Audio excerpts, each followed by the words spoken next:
Unitarian Universalist Church, building community, inspiring growth, creating change.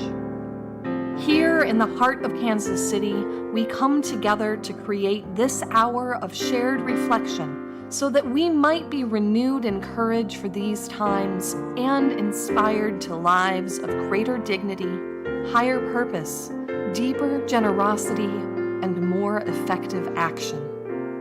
May the words and music and images that we offer today nourish our best selves, calling forth abundant wisdom and love, a love that has the power to overcome both loneliness in the heart and oppression in the world. Welcome to our service. Arise, O souls,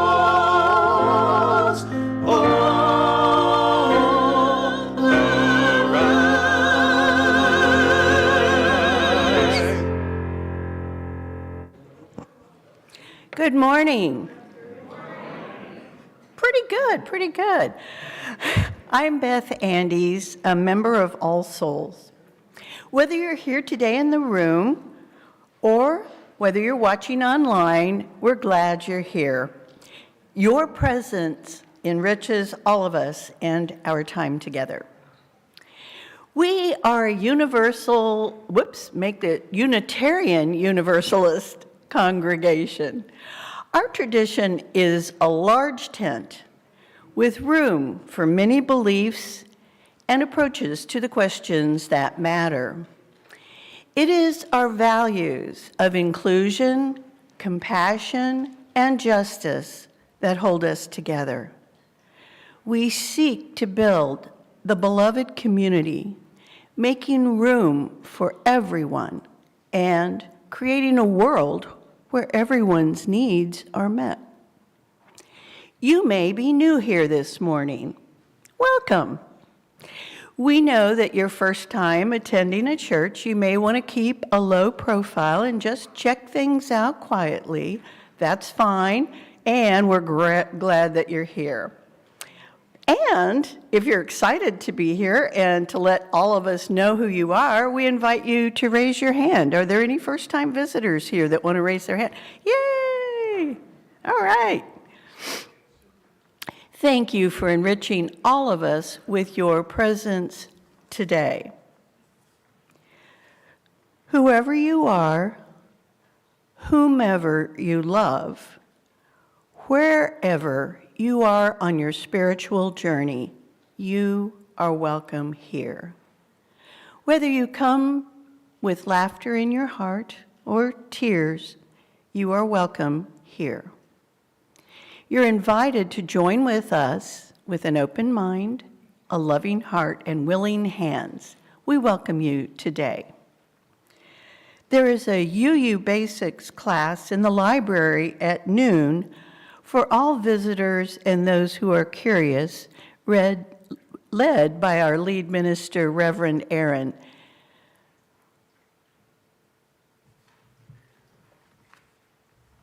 There it is. Our candle of memory burns for Carrie Duvenel, who passed away on January 11th. Carrie was a teacher in religious education where her children, Evan and Miles, participated. Our thoughts go out to the family who plan a private service to honor her life.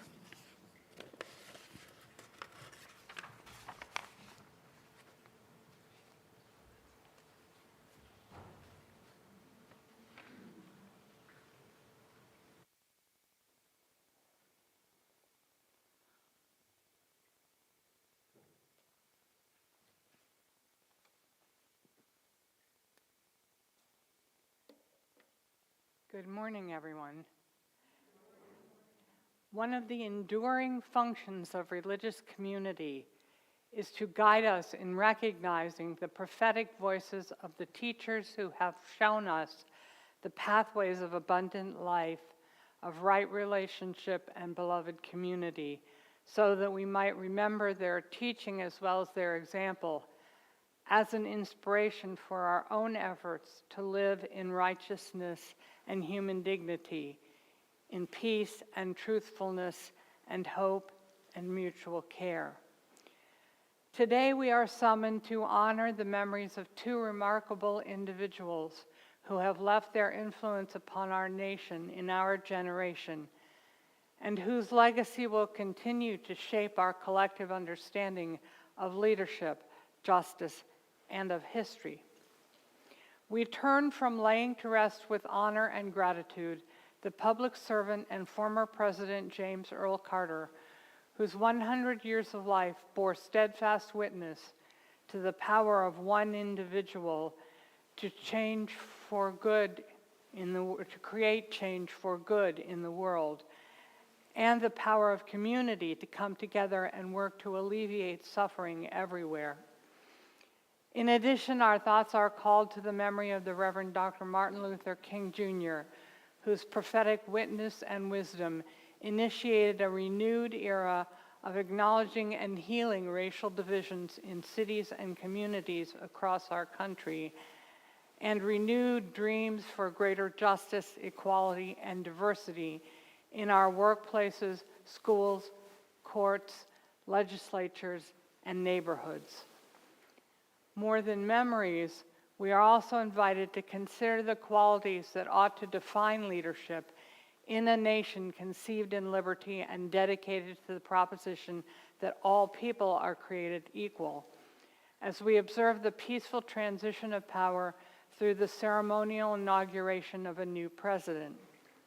Characteristics such as modesty, generosity, devotion to the common good, and reverence for human dignity, as exemplified by those whose lives we commemorate with honor today. Let us kindle our chalice with gratitude for the light of their work and their example as we strive to build the beloved community they envisioned for us all. May that light continue to illuminate our path and our journey together.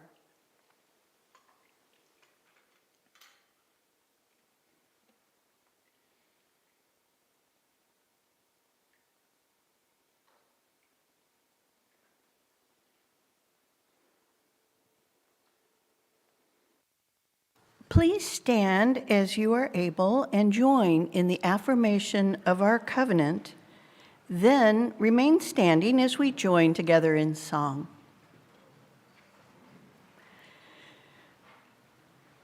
Goodwill is the spirit of this church, and service is its law. This is our great covenant, to dwell together in peace, to seek the truth in love, and to help one another.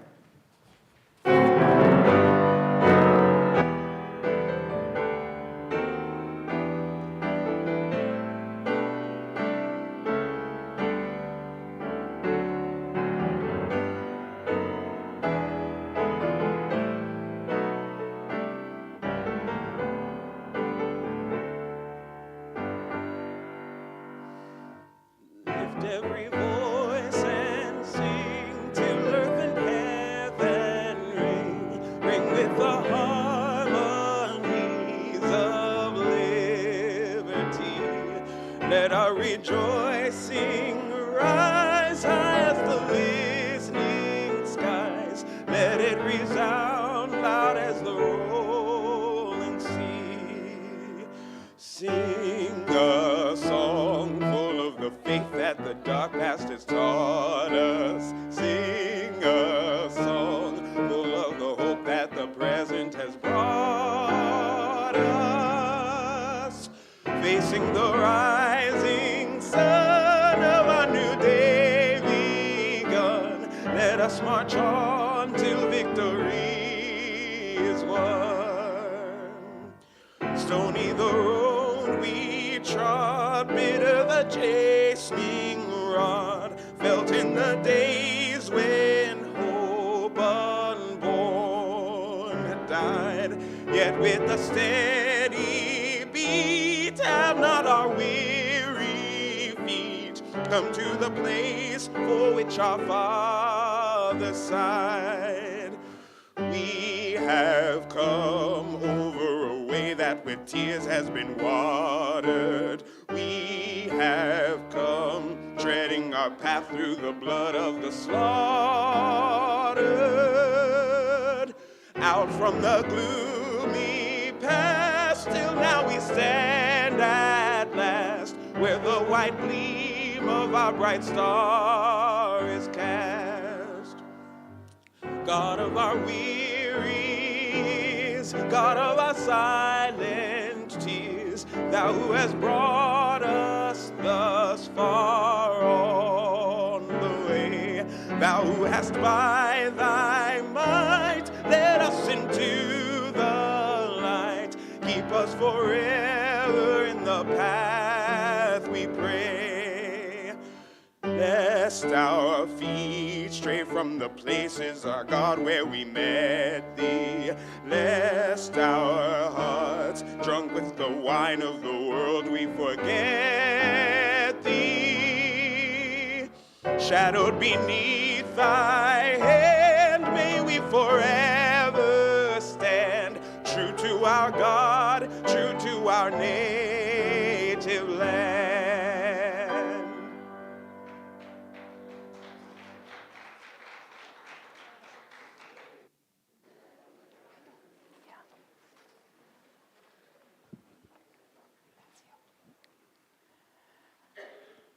I don't know how many of you watched the Chiefs football playoff game last night, but I remember when Travis Kelce was reflecting with the announcers after the game was over on his own performance and the records he had broken this season and in last night's game. In that conversation, he consistently refused to take individual credit for his own performance or for the outcome of the game, but always referred back to how well the team had played together as a whole and how well his teammates had played their positions, which made me think about how talented and dedicated our staff team here at All Souls is, and how well they work together to keep our wheels turning, and how much we all depend on each other and our competence about what each of us does. This is particularly on my mind this morning as we celebrate the work of Sherry Ansbach, who is retiring from her position of administrative assistant so that she can have more time with Max, her cat, and opportunity for more travel. Her cheerful presence and competence has been central to the operation of our office, and we have deeply appreciated her help for 10 years now. I invite us all to take a moment to consider how valuable her contribution has been, and then join together to express our appreciation. But give it a minute first. Right? Think about it. When you called the church, it was probably Sherry who answered. Sherry created the directories, and she sent or printed it for you when you asked. Sherry created the Flickr weekly newsletter and maintained the mailing list for it. When you came to the church, and you didn't have a key or a key code, Sherry let you in. She has been so helpful for all of us on the staff, sharing her smile and her wisdom. She cares about everyone at All Souls and for All Souls as a whole. We're lucky that this is not a goodbye. You will still see Sherry singing in the choir and attending services. And so today, we recognize all she has done while on staff as we thank her for her dedication. Sherry is unable to be here this morning, but she's watching online. And she will be receiving after the service today this beautiful orchid, which is cat-friendly, and a gift. So let's express our gratitude by making a loud, joyful noise. And if you'd like, turn around to wave at the cameras above the doors so that she can see you as well. Thank you, Sherry.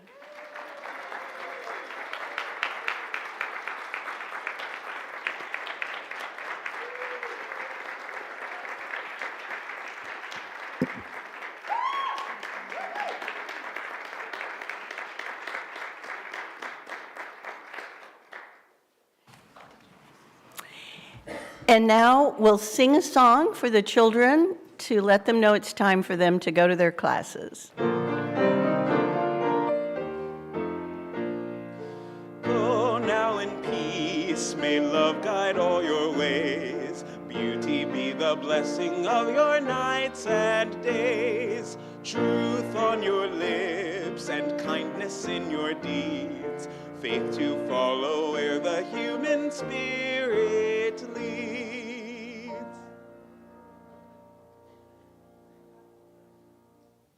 All right, good morning, church. Good morning. I am so happy to be here today and to have the opportunity to introduce you to my new friend, Charles Davis Sr.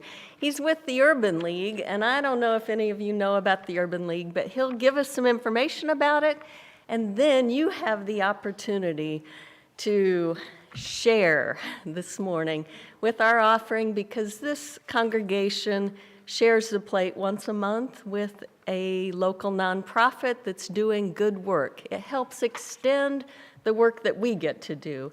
And the Urban League is just amazing. So I'd like to introduce you to Charles Davis Sr. Thank you, Angela, and thank you for having me here at your services.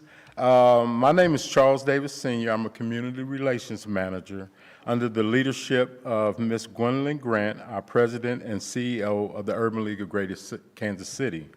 We're located at 1710 Paseo, Kansas City, Missouri, 64108. Today, I would like to share with you who we are and what we do.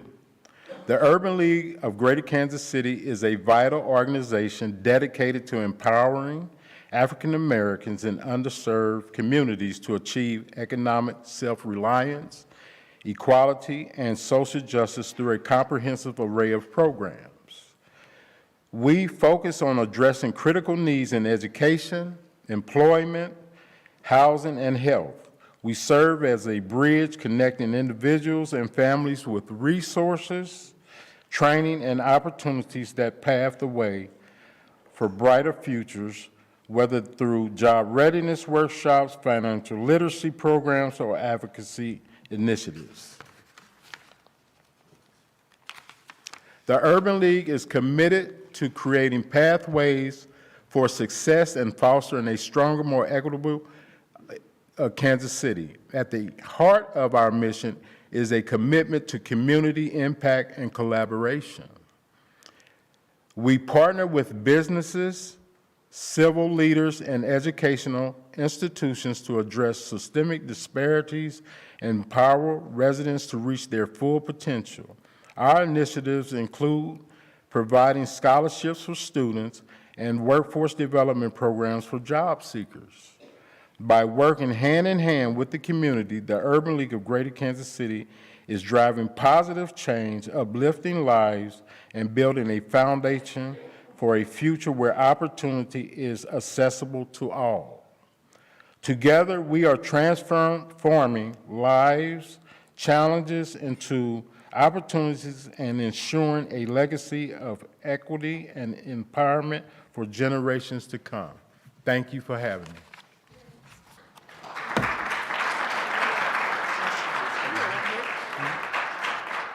Thank you guys for your generosity. You know, they do amazing work, and if you watch the news here locally, you'll always see their CEO, Gwen Grant, in the news fighting for better policies from our government here in Kansas City.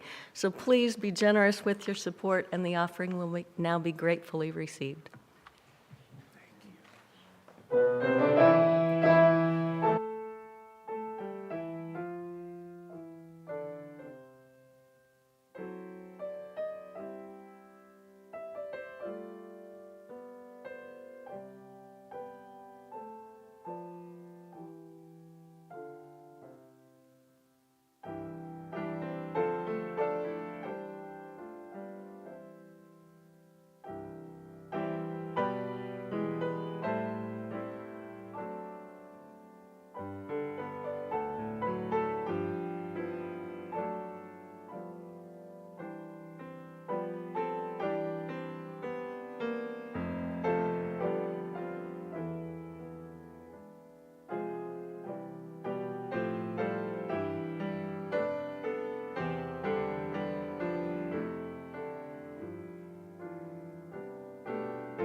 Please join with me in reading the dedication of the offering.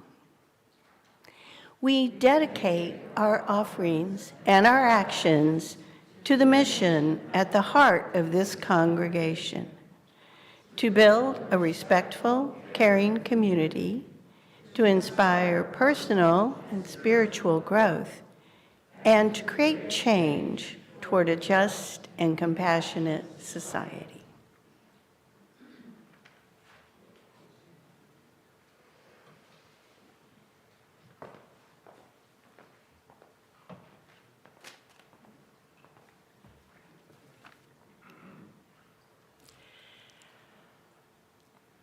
These are the words of John Solomon Lewis, originally from Tensas Parish, Louisiana, circa 1879, as quoted in the Exodusters by Nell Irvin Painter. You see, I was in debt, and the man I rented land from said every year I must rent again to pay the other year. And so I rents, and each year I gets deeper and deeper in debt. In a fit of madness, I one day said to the man I rented from, "It's no use. I works hard and raises big crops, and you sells it and keeps the money and brings me more and more in debt. So I will go somewhere else and try to make headway like the white working man." He got very mad and said to me, "If you try that job, you will get your head shot away." So I told my wife, and she says, "Let us take to the woods in the nighttime." Well, we took to the woods, my wife and 4 children, and we was 3 weeks living in the woods waiting for a boat. Then a great many more black people came, and we was all together at the landing. Boats came along, but they would not stop. But before long, the Grand Tower hove up, and we got on board. Says the captain, "Where's you going?" Says I, "Kansas." Says he, "You can't go on this boat." Says I do. You know who I am. I am a man who was a United States soldier, and I know my rights. And if I and my family gets put off, I will go to the United States court and sue for damages. Says the captain to another boat officer, "Better take that Negro or he will make trouble." When I landed on the soil of Kansas, I looked on the ground and I says, "This is free ground." Then I looked on the heavens and I says, "Them is free and beautiful heavens." Then I looked within my heart, and I says to myself, "I wonder why I never was free before." I asked my wife, did she know the ground she stands on? She says, "No." I said, "It is free ground," and she cried like a child for joy. When I knew I had all my family in a free land, I said, "Let us hold a little prayer meeting." So we held a little meeting on the riverbank. It was raining, but the drops fell from heaven on a free family. And the meeting was just as good as sunshine. We was thankful to God for ourselves, and we prayed for those who could not come.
In 1846, the British writer and poet Charles Mackay, you may remember him as the author of Extraordinary Popular Delusions and the Madness of Crowds, penned a sentimentally optimistic verse called "There's a Good Time Comin', Boys," which was quickly set to music by Henry Russell and became a hit on both sides of the Atlantic, especially among immigrants to the young United States.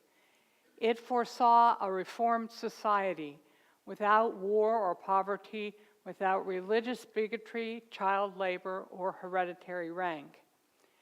That vision was, of course, called into question by the carnage of the American Civil War, but it brought forth another song from the aftermath of that war, written and sung by the newly freed black slaves. "Wake Nicodemus" is a complex ballad that picks up on the theme of "There's a good time coming" and applies it to the perilous and disoriented situation of the emancipated blacks in the post-war South. It tells about a slave named Nicodemus, who, according to the song, had been brought from Africa and has been dead for many years. He was not buried in the ground, but placed upright in the hollow trunk of a gum tree in the swamp, there to await the coming day of liberation, when his people were to go and wake him up so that he might rejoice with them in freedom. When the white enslavers taught Christianity and the Bible to those they held in servitude, they believed that this helped to justify oppression, as well as to make the slaves more docile. The kidnapped Africans and their descendants had little choice but to adopt this enforced religion. However, it did not take them long to discover that the Master's Bible had a message for them that the Master was not eager for them to hear. The Old Testament, in particular, dealt with stories of slavery and the promise of liberation. The Southern slaves were especially interested in the ancient Hebrew practice of Jubilee. 1 day out of every week was the Sabbath, a day of rest. 1 year out of every 7, the fields were to lie fallow, an ecological practice which happened in many ancient farming cultures and is still practiced in some today. In that year, the land was not planted with crops so that they could prevent erosion and depletion of the soil and maintain its fertility. Every 7th year, twice in a century, was the year of Jubilee, when leased land reverted to its owner and debts were to be forgiven, and any people who had fallen into slavery were to be set free. The American blacks understood that this wasn't the law on the books or in the courts anymore, but they heard it as God's law and God's promise to them that the time of their freedom was coming. The slave Nicodemus was held to be something of a Hebrew-like prophet in his community, one who had lived and died in the expectation that the day of Jubilee would dawn for his people and he would wake to share it. Like the hidden imam of Islamic legend or the once and future British King Arthur, he would return to life and leadership at the critical moment. From our perspective, a century and a half later, it is easy to see the emancipation that followed the Civil War as a historical watershed, but this was not nearly so evident as the events unfolded in the historical moment. The song "Wake Nicodemus" echoes several dilemmas encountered by the newly free black community, one of which was the practical question of whether to stay in their existing homes and geography or to strike out elsewhere for greater independence and opportunity. As we will see in a few minutes, the balance of this answer would shift as the decades passed, but it would always remain true that by migrating to western or northern lands, they would necessarily be leaving behind the burial places of their forebears. To wake Nicodemus was to bring the memory and presence, and blessing of the ancestors with them into the unknown future. It was also needful, as the freed blacks began to carve out new lives after slavery, for them to rethink what kind of behavior now represented human dignity and ethical conduct, as well as the constraints that the larger surrounding culture might still place on their aspirations and their self-respect. The virtues attributed to the character of Nicodemus explored the connections between what made for survival in slavery and the self-assurance becoming to a free man. According to the song, Nicodemus had such an imposing presence that none of his masters ever dared to subject him to whipping, and neither was he a coward, for he had confronted bullets, presumably as a fighter in the recent war. Yet, as was inevitable for a slave, he obeyed who was born to command. The end of the war and the beginning of freedom made it necessary to reappraise the qualities of character that would constitute nobility among the community of newly freed people. The chorus of the song borrows Charles Mackay's phrase of a good time coming, complete with quotation marks, and announces that it is almost here, even though it has been long, long, long on the way. It then calls on the listener to gather the community. Both Elijah and Pompey were common slave names, often shortened to Elijah and Pomp, in the swamp where Nicodemus waits in his tree trunk for the coming of the promised in order to wake him up and announce its arrival. I think it is possible to detect in this phrasing a suspicion that the good time coming proposed by Mackay and the white citizens and immigrants who sang his words did not in their minds necessarily recognize or apply to the former slaves, though one might have thought such people deserved it as much, if not more, than others. It also suggests some misgiving that, although freedom was a fine thing in itself, it might not fully realize the whole Jubilee promise for which Nicodemus had left instructions to be roused. There was just the chance that those who sought to wake Nicodemus might be a bit premature.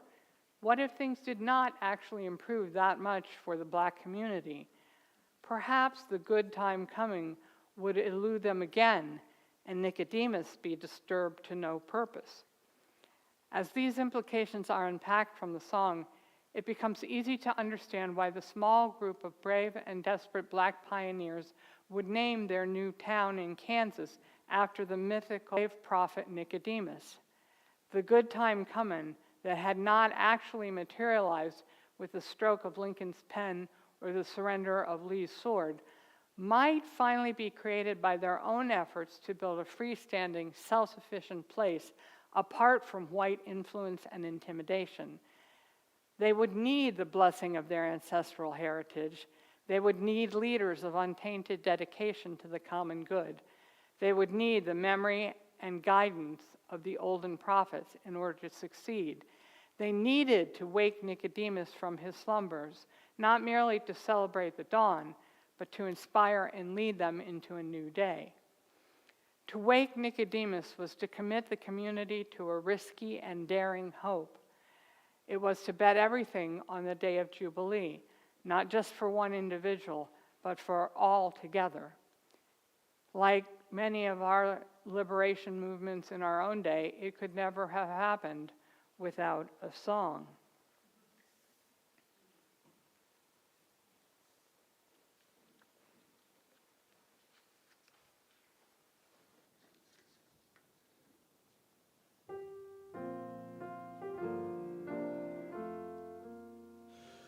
Nicodemus the slave was of African birth and was bought for a bag full of gold. He was reckoned as part of the salt of the earth, but he died years ago, very old. Was his last sad request, so we laid him away in the trunk of an old hollow tree. Wake me up was his charge. At the first break of day, wake me up for the great Jubilee.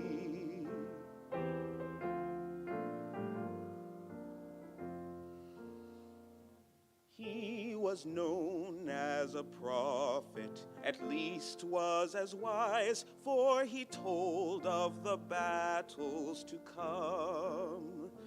And we trembled with dread when he rolled up his eyes, and we heeded the shake of his thumb. Though he clothed us with fear, yet the garments he wore were in patches at elbow and knee.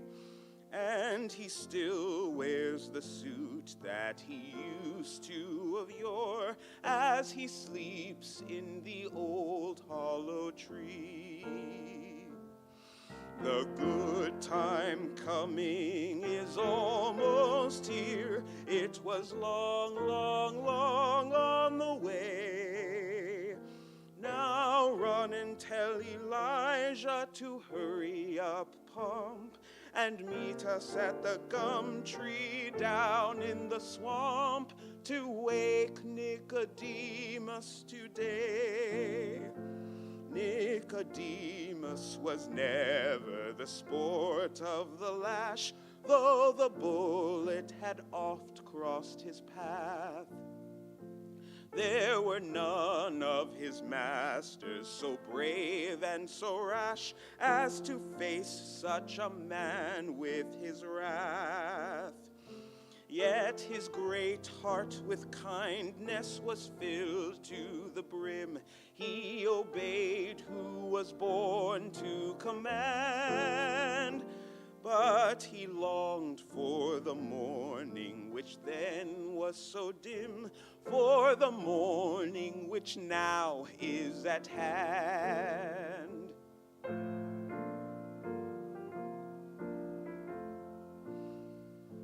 'Twas a long, weary night. We were almost in fear that the future was more than he knew. 'Twas a long, weary night, but the morning is near, and the words of our prophet are true. There are signs in the sky that the darkness is gone. There are tokens in endless array. While the storm which had seemingly banished the dawn only hastens the advent of day. The good time coming is almost here. It was long, long, long on the way. Now run and tell Elijah to hurry up, pump, and meet us at the gum tree down in the swamp to wake Nicodemus today. To wake Nicodemus today.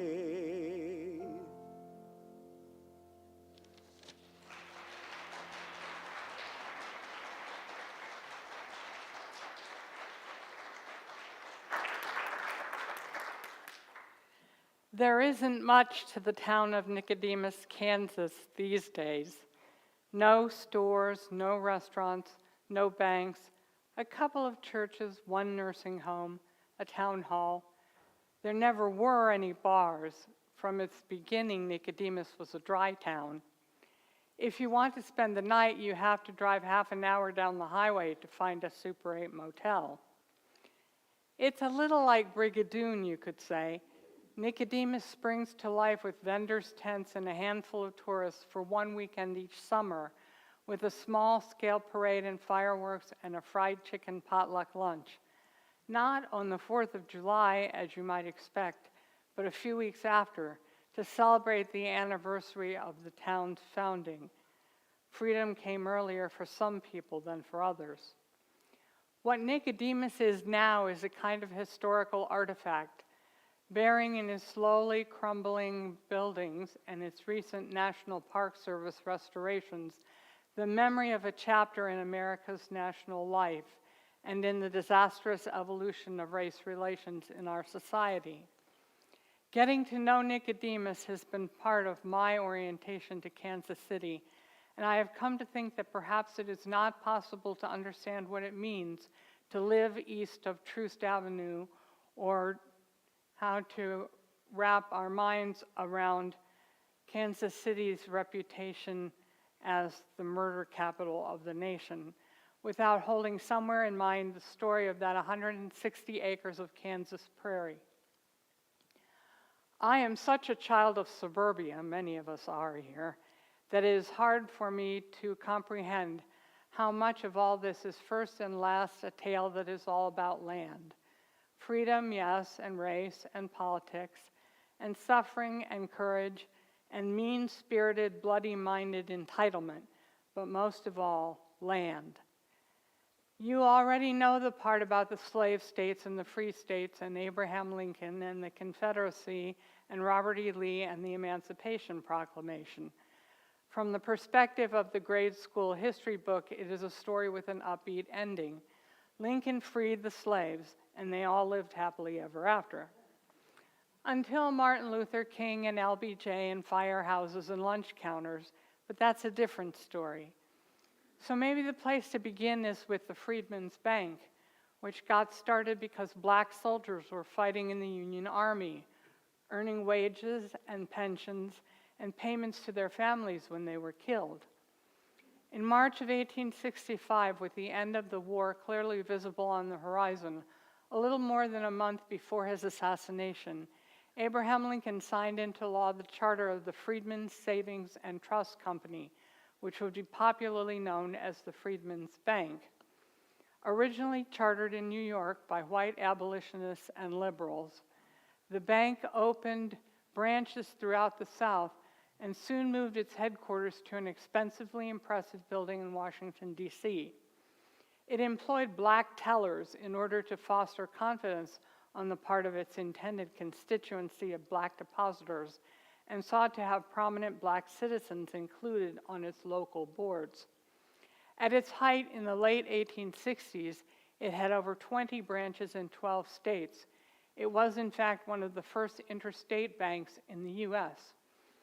Over the course of its existence, the Freedmen's Bank handled more than $57 million from some 70,000 depositors, including black veterans, former slaves, and many charitable, social, and church organizations in the black community.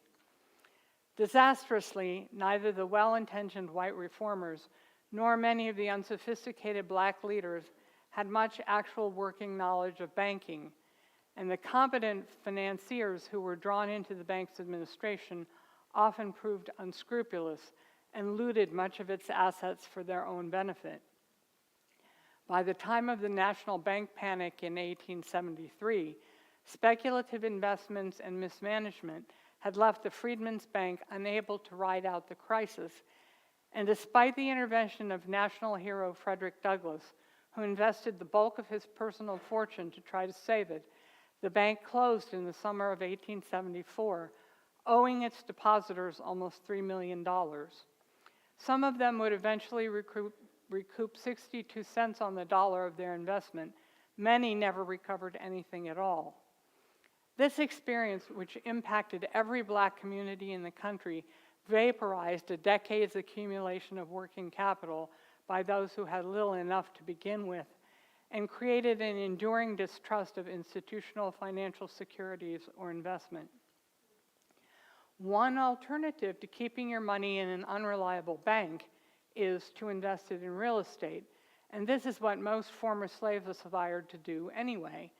Farming was what they knew, and with the exception of those who had skills in a trade or the rare education and ambition to aspire to a profession within their community, it was how they expected and intended to make their living.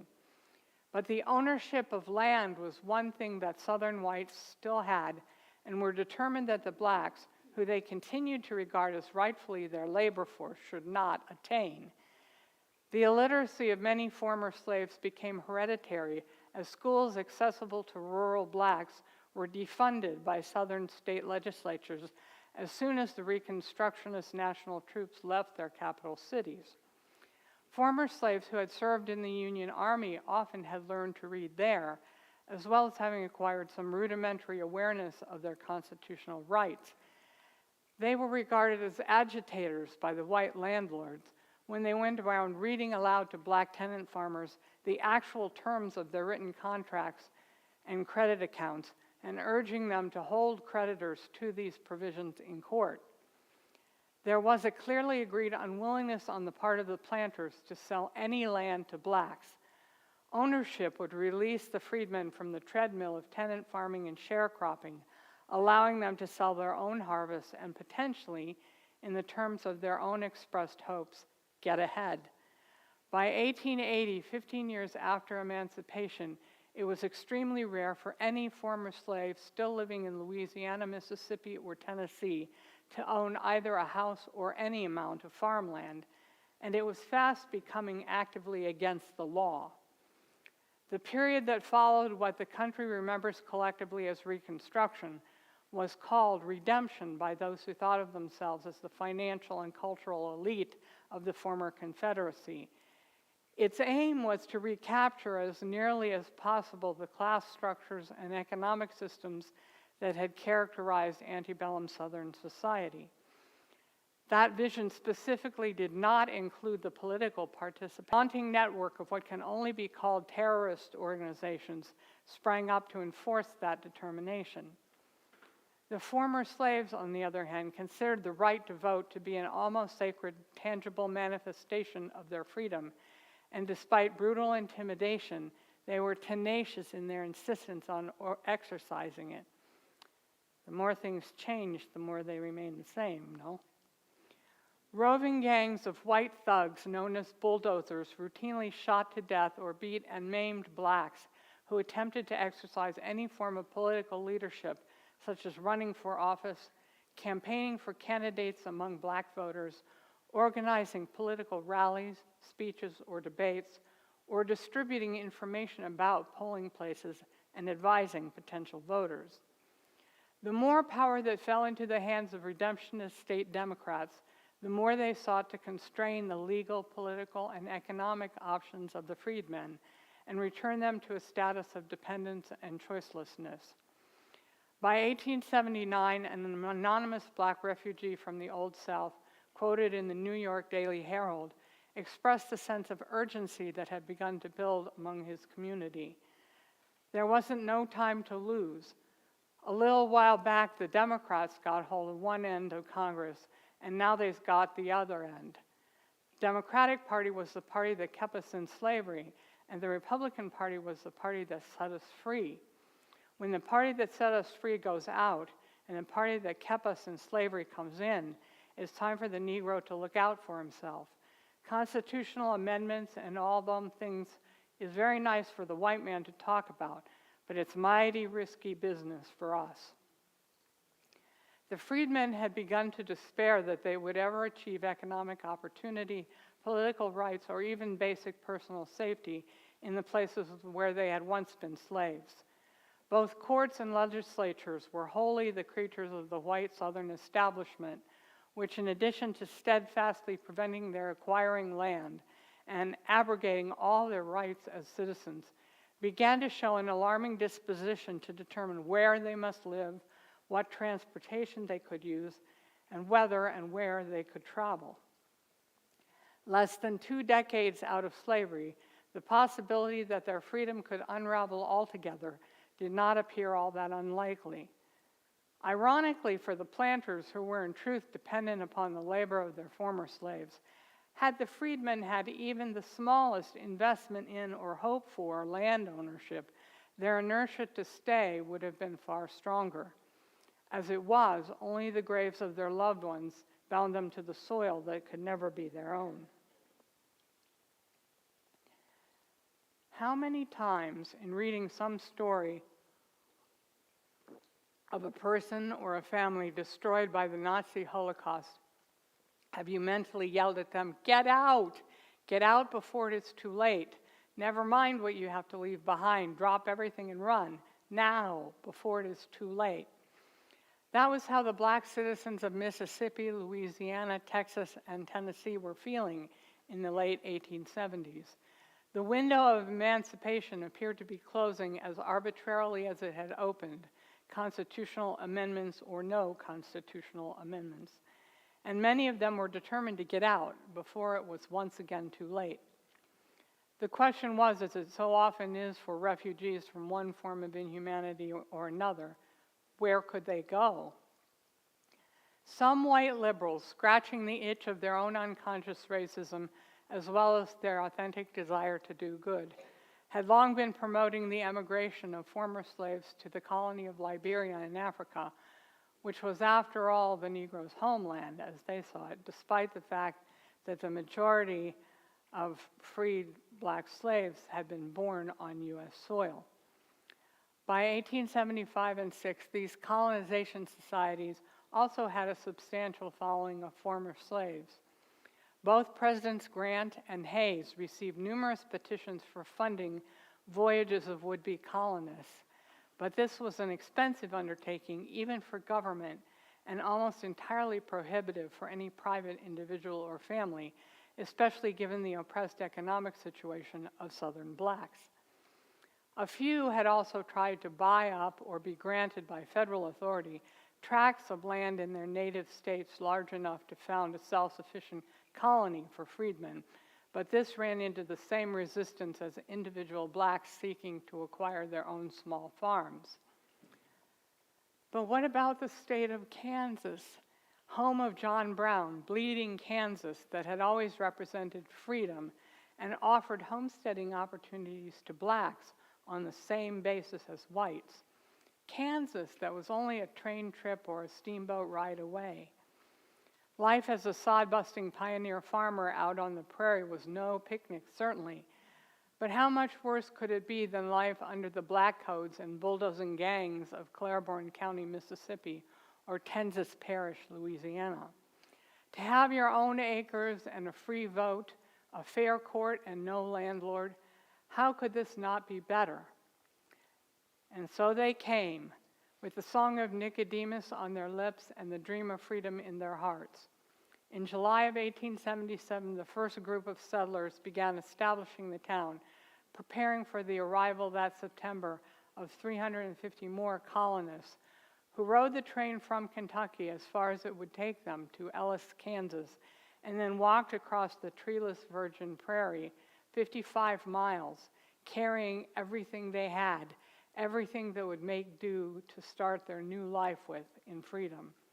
It took them 2 days of walking to arrive at that 160 acres on the north bank of the Solomon River, where they sought shelter by making dugouts in the sod. It wasn't as easy as they imagined, of course. It never is. They didn't bring enough tools, plows, teams of animals to work the land. They didn't have that much to start with. They sold up to get the money for the journey, and they traveled light. Most of the men ended up getting jobs working on the railroad for money, which made it even harder for them to work their claims. They had to ask for charity, support from the government, and from black churches and other groups that wanted to see them succeed. But at one heady moment in the late summer of 1878, Nicodemus had 600 residents, 2 newspapers, banks, churches, a school, a hotel, the first black postmaster in the United States. The numbers would fall again precipitously as many moved on in search of prettier land, and others grew discouraged by the endless labor and grinding poverty, however much freedom there might be. In 1886, the town made a bid for viability, hoping to attract the Union Pacific Railroad to route through Nicodemus. Of course, every small town across the continent wanted the railroads, and not all could have them.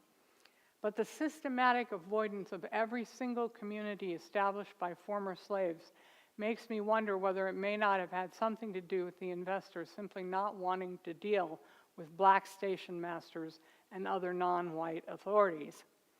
In any case, when the railroad bypassed it, most of the Nicodemus businesses relocated.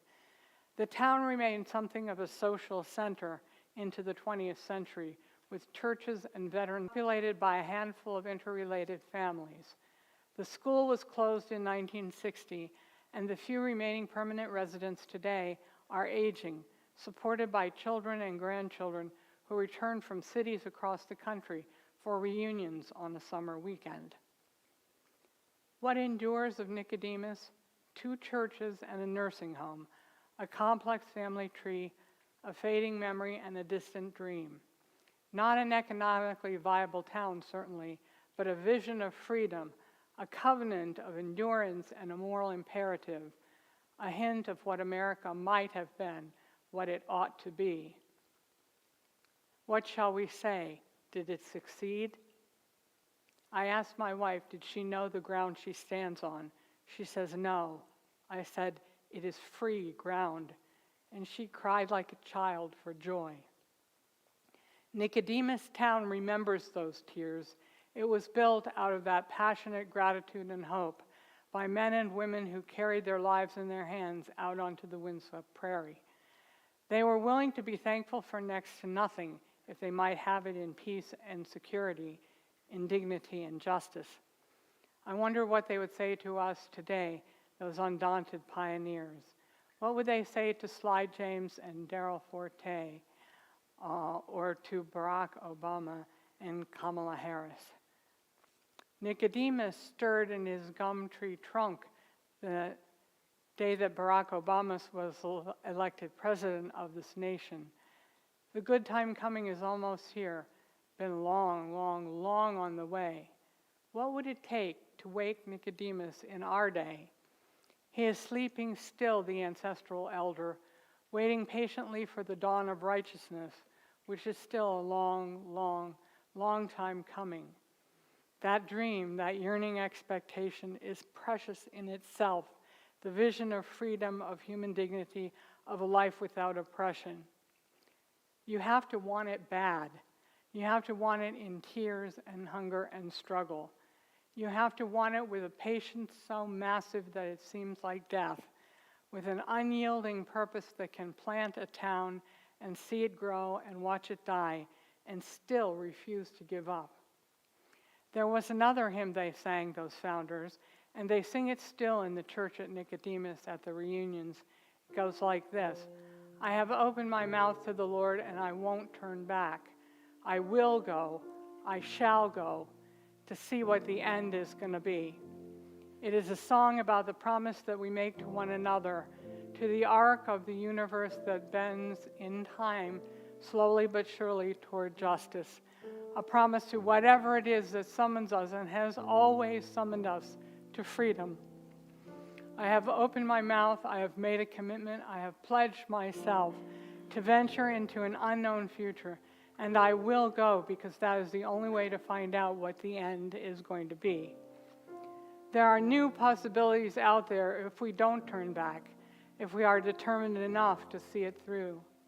We might see the signs in the sky that dawn is actually about to break through. We might live into the day of Jubilee. We might be the ones, after all this time, to wake Nicodemus at last. We might know what they glimpsed when they first set their feet on Kansas soil under those beautiful heavens. We might know how it feels to be free.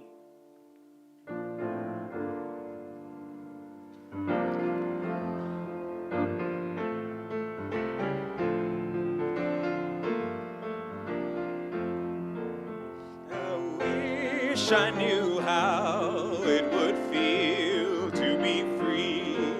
I wish I could break all the chains holding me. I wish I could say all the things I could say. Say 'em loud, say 'em clear for the whole world to hear. Say 'em loud, say 'em clear for the whole to hear.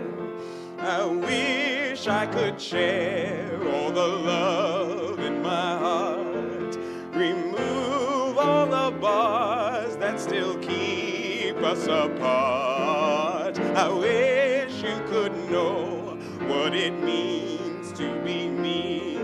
Then you'd see and agree everyone should be free. Then you'd see and agree everyone should be free. I wish I could give all I'm longing to give. I wish I could live like I'm longing to live. I wish I could do all the things I could do. Though I'm way overdue, I'd be starting anew. Overdue, I'd be starting anew. I wish I could be like a bird in the sky. How sweet it would be if I found I could fly. I'd soar to the sun and look down at the sea. Then I'd sing 'cause I know how it feels to be free.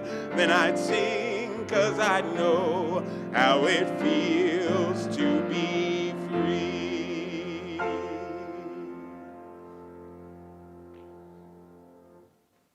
We release this flame, but not the light of truth, the warmth of community, or the fires of commitment.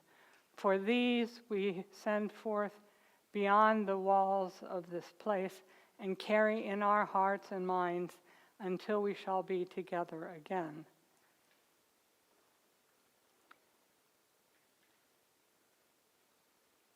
May we all awake tomorrow with the words of Ram Dass in our hearts. If this is the first day of the apocalypse or the first day of the golden era, the work remains the same. To work together to alleviate all suffering and to build the beloved community.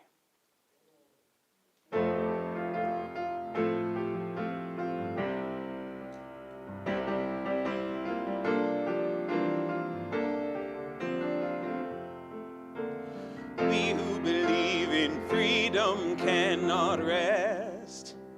We who believe in freedom cannot rest until it comes. We who believe in freedom cannot rest. We who believe in freedom cannot rest until it comes.